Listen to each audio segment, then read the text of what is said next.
Looking at you, Greg. Staying warm is difficult. All right, 5:03 and you're live. Thank you for getting us started, and anyone who's online observing this, welcome. And we're going to hold for a couple of minutes, or not much, but a couple of minutes to let, oh no, Dave is here. I'm just not seeing him. Okay. So this is the January 13 meeting of the Legislative Committee, and we have a roll call. I can run through the roll. I'm here. Luke? Here. Good. And David is here. Here. And also in the room, or on the screens, Greg Mattis, and I have,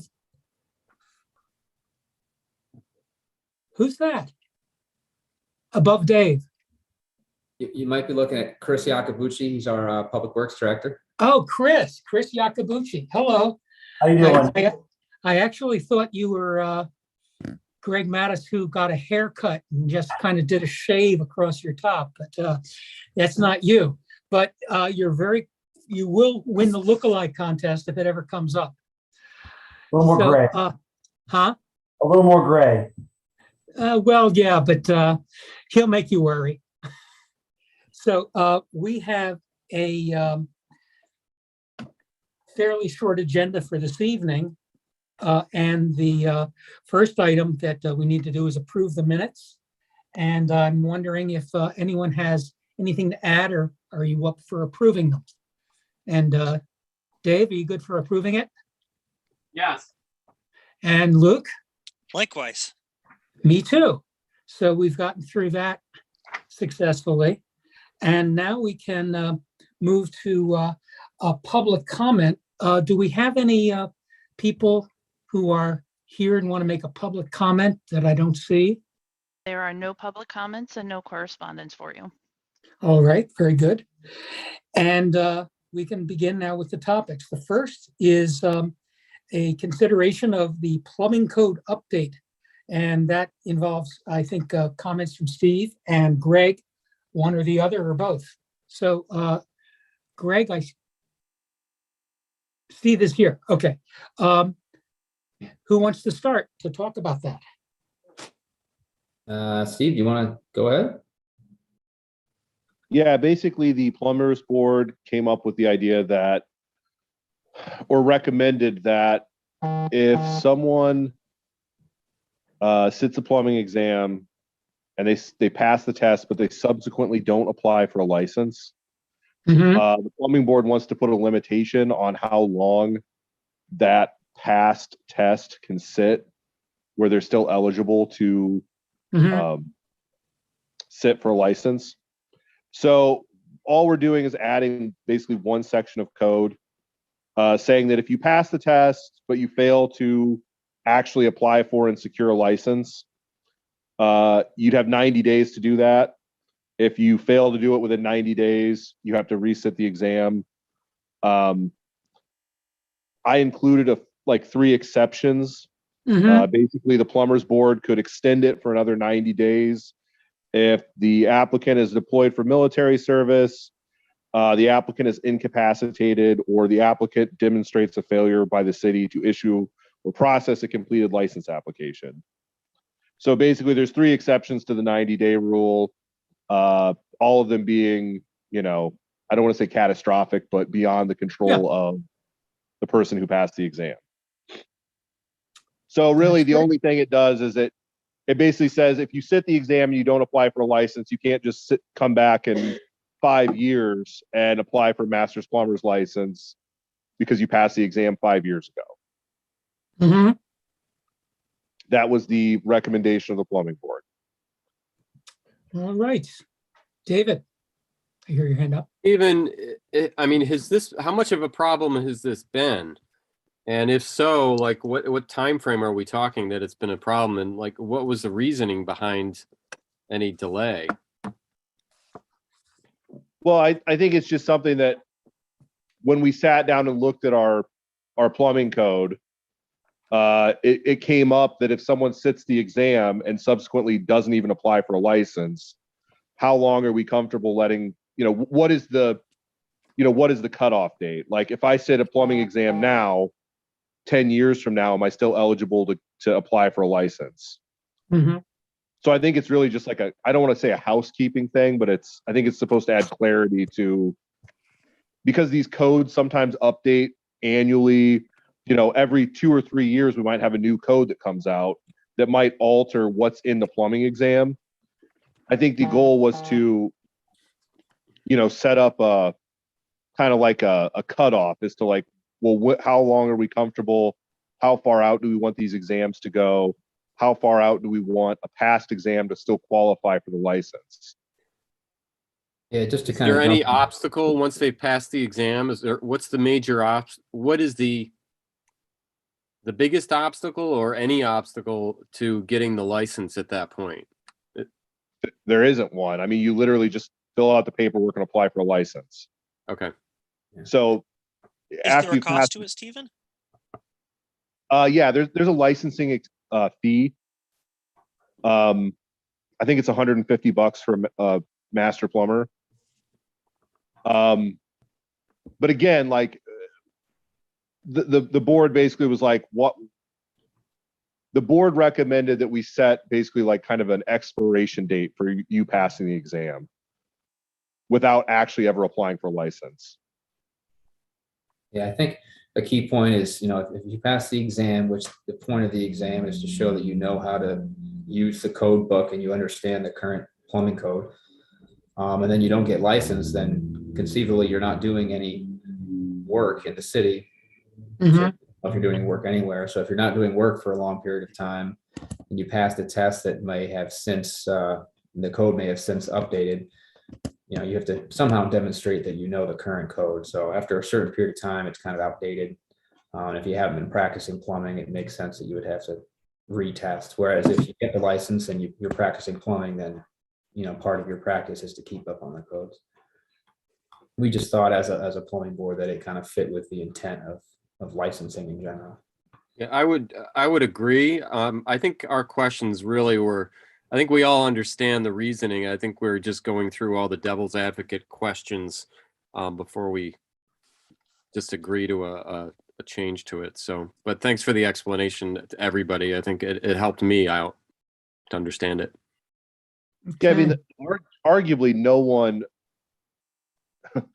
I say this hesitantly because someone I'm sure will prove me wrong in like 3 days, but arguably you wouldn't sit the exam if you didn't intend on getting the license, because there's kind of an entire process to being approved to sitting the exam. So this isn't something that we're like having like people just crawling out of the woodwork to license after 5 years. It's one of those things that we kind of see it and we're like, maybe we should kind of clarify before it becomes a problem or before we have to, address it retroactively.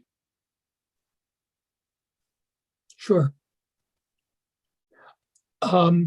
Luke, do you have any comments or concerns about that?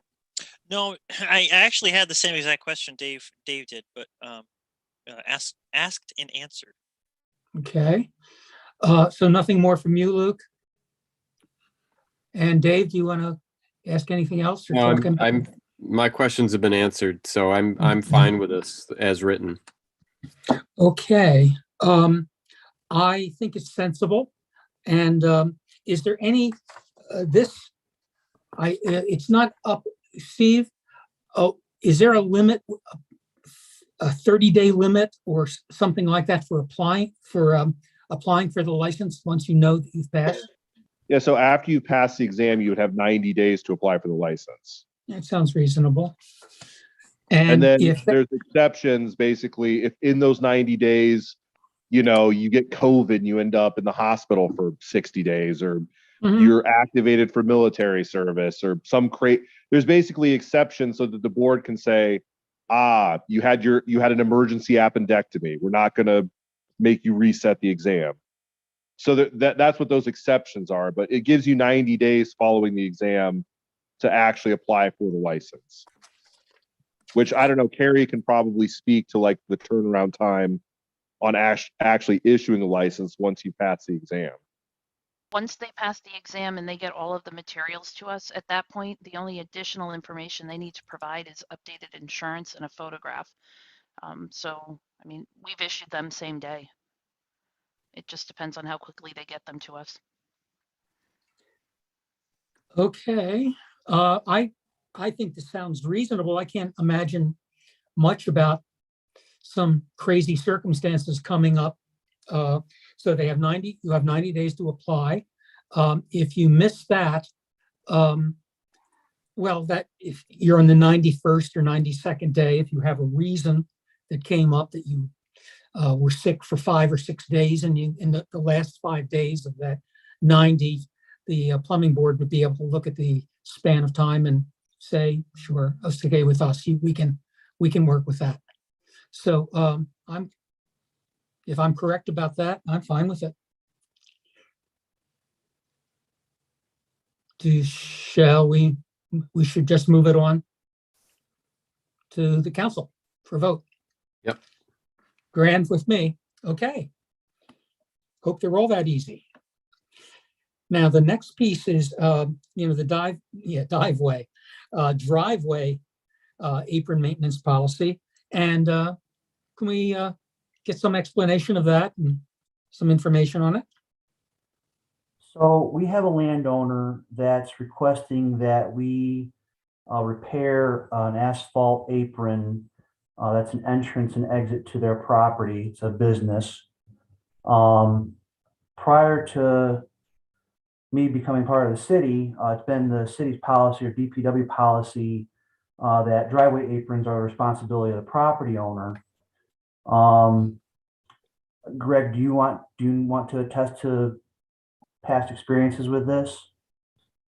Yeah, in my time here, I've been here a little over a decade.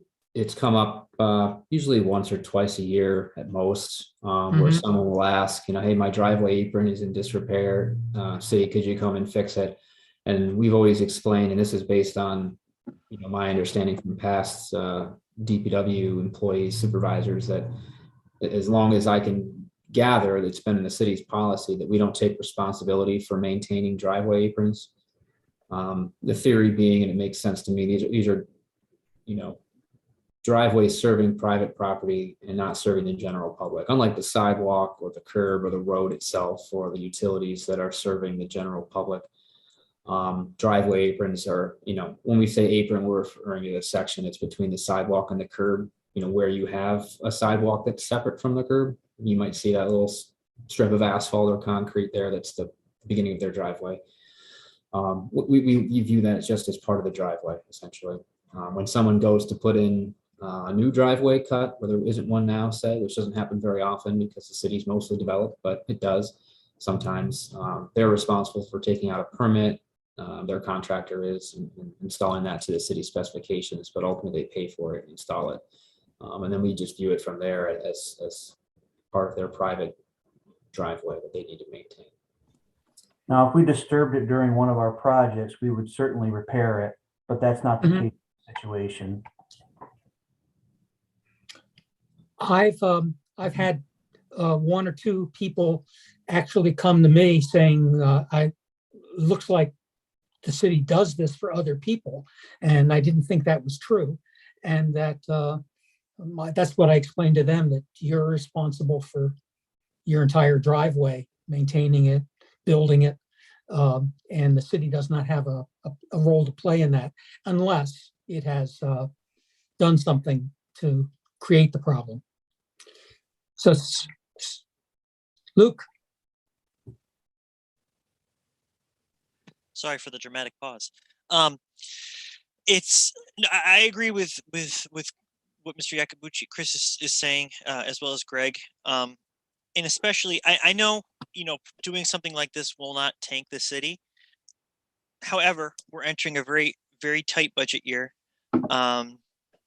It's something that has been stated, if it's the city's responsibility, if it was something that was dented, or not dented, but damaged, the city obviously would pay for it's the damage it caused. But I think especially, we're trying to save as much as we can so services don't get cut. And if we look at doing this, it's one way to additionally save.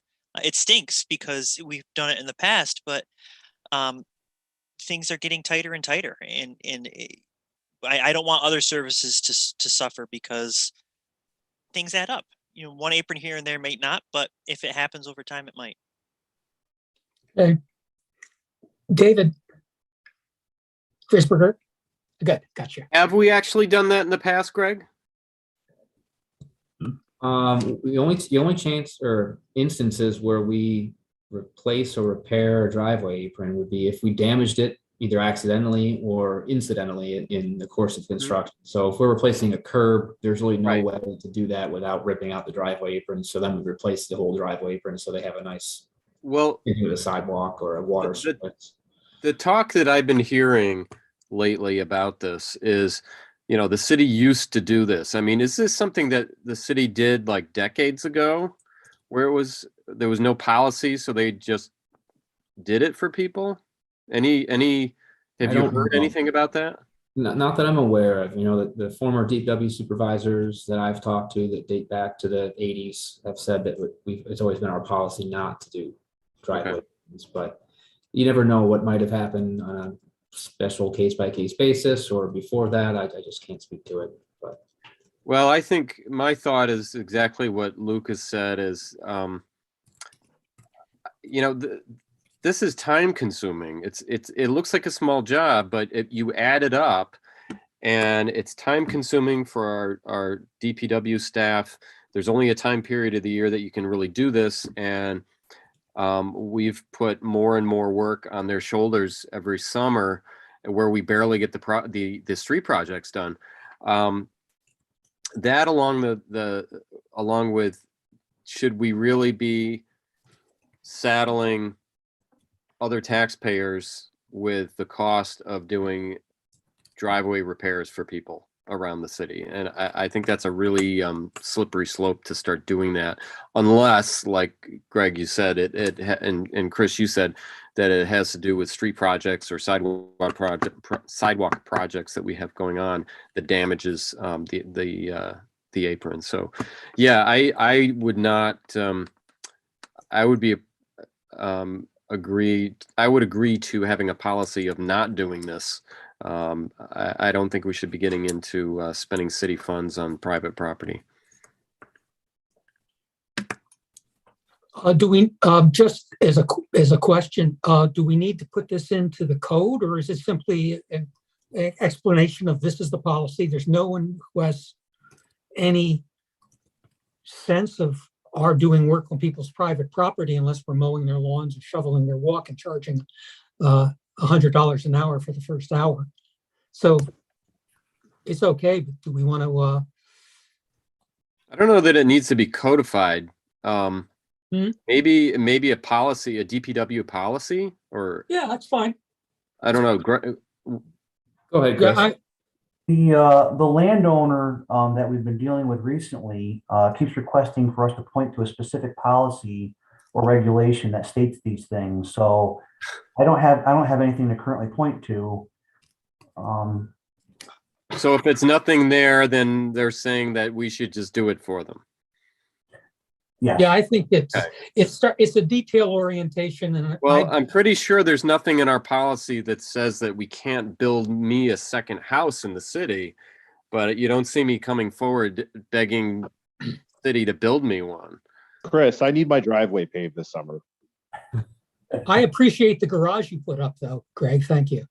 Sorry, I'm getting snarky, but I probably shouldn't. It's not professional. No, I'm fine. I'm fine with John. If you think we should put a policy in, if this helps DPW out and code out, I think we should do it.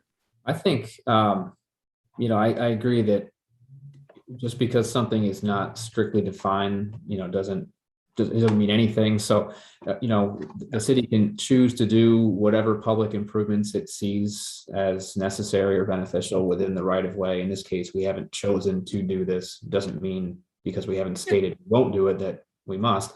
So I think it's more of a departmental policy thing. I can work with Chris. We can write something up departmental policies is something that I, as the city administrator, would work with the department head, and we'll issue those, and we can reference this conversation and at the legislative committee, but I don't think we need any special code modification Yeah. for it. Sounds good. That's compatible with me. And the fact that someone uses that rhetorical device about, can you prove you don't do it? And that has to be in the code. I think it's not appropriate to say go fly a kite, but it is appropriate to say, no, we don't do that. Okay. I have a question, and it is a thing from the past, and that is we have a code that says we don't permit front yard parking. And when that code was put in place, it said that we will not grandfather, but we will permit people to continue parking in their front yard until a certain year. I don't know when that was or is. And I heard it jokingly referred to as far enough out that the oldest people on the considering that on the board would be dead. So that it was sort of nobody's laughing, but Gary was one who referred that to me and said, we didn't want to just force everybody to get off their front yards, stop parking on their front yards, and a lot of people do, until a certain time. I'm not sure when that's coming up, but I want to raise that, to have that looked at, to see if that's coming up, and then what do we want to do about front yard parking? So yeah, it's like 2027 or something. Oh, okay. It's, I won't be around, so it's okay with me. Yeah, and there's a whole section about like, unless it's parking that's been approved through an area variance, unless it's pre-existing, but there's a whole set of qualifiers for it. But yeah, we got some time. Yeah, if you look at it just to see if there's anything that's going to pop up some years in the future, so we can kind of head that off or be knowledgeable for you the. won't be dead. Hmm? Hopefully you won't be dead. No, but I won't be. It's only 5 years. What's that? It's only 5 years, so let's hope you're not dead. Thank you. I like to see if people would like to vote on that at the next council meeting. But in any case, let's move on from it. Are there any other thoughts or matters for discussion at this meeting? I don't have anything else to bring up, John. Nor do I. Okay. I'm with you on that. I think we can close, and that would be that. Are we agreed? Sounds good to me. Yep. All right. Thanks, everyone. Thank you all. Thanks, And thanks, Yeah, folks. thanks, everybody. So we'll Nice talk meeting you, later. Chris. Yes.